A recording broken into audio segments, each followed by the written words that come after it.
പ്രിയപ്പെട്ടവരെ, ഇന്ന് നാം ചിന്തിക്കുന്ന വചനം യെശയ്യാ പ്രവാചകന്റെ പുസ്തകം 29 അധ്യായം അതിൻ്റെ 13 തിരുവചനം. കർത്താവ് അരുളി ചെയ്തു, ഈ ജനം വാക്കുകൊണ്ട് മാത്രം എന്നെ സമീപിക്കുകയും അധരം കൊണ്ട് മാത്രം എന്നെ ആരാധിക്കുകയും ചെയ്യുന്നു.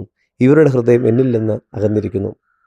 പ്രിയ സഹോദരങ്ങളെ, ഈ ഒരു വാചകത്തെപ്പറ്റി വിശുദ്ധനായ എഫ്രൈം പറയുന്നത് ഇങ്ങനെയാണ്: നിന്റെ നാക്കുകൊണ്ട് നീ സ്തുതി പാടുമ്പോൾ നിന്റെ ചിന്തകൾ ലോകത്തിലെ ചന്തയിലാണെങ്കിൽ നീ ദൈവത്തെയല്ല, നിന്റെ തന്നെ വിഗ്രഹങ്ങളെയാണ് ആരാധിക്കുക.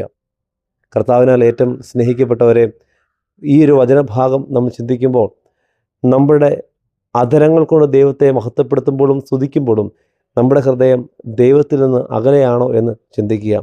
നമ്മൾ പ്രാർത്ഥനകൾ ഉരുവിടുമ്പോൾ നമ്മുടെ അധരത്തിൽ ദൈവസ്തുതി ഉയരുമ്പോൾ എൻ്റെ മനസ്സും എൻ്റെ ഹൃദയവും ദൈവത്തിൽ നിന്ന് അകലെയാണോ എന്ന് നാം വിചിന്തനം ചെയ്യേണ്ടത് അത്യാവശ്യമാണ്.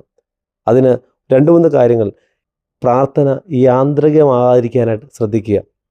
പ്രാർത്ഥന യാന്ത്രികമായാൽ തീർച്ചയായും നമ്മുടെ മനസ്സും ഹൃദയവും ഒക്കെ ദൈവത്തിൽ നിന്നകലും. എന്നാൽ യാന്ത്രികമാകാതെ ദൈവസാന്നിധ്യം അനുഭവിച്ചുകൊണ്ട് പ്രാർത്ഥിക്കുമ്പോൾ തീർച്ചയായും നമ്മുടെ പ്രാർത്ഥനകൾ അനുഭവവേദ്യമായി അഭിഷേകമായി തീരുവാനിടയായിത്തീരും. അതുകൊണ്ട് പ്രിയപ്പെട്ടവരെ, നമ്മുടെ ഹൃദയം കർത്താവിൻ്റെ സന്നിധിയിൽ സമർപ്പിച്ച് ദൈവസാന്നിധ്യം അനുഭവിച്ചുകൊണ്ട് പ്രാർത്ഥിക്കുന്ന വ്യക്തികളായി, ദൈവസാന്നിധ്യം അനുഭവിച്ച് ജീവിക്കുന്നവരായി തീരുവാൻ നമുക്കിടയാകട്ടെ.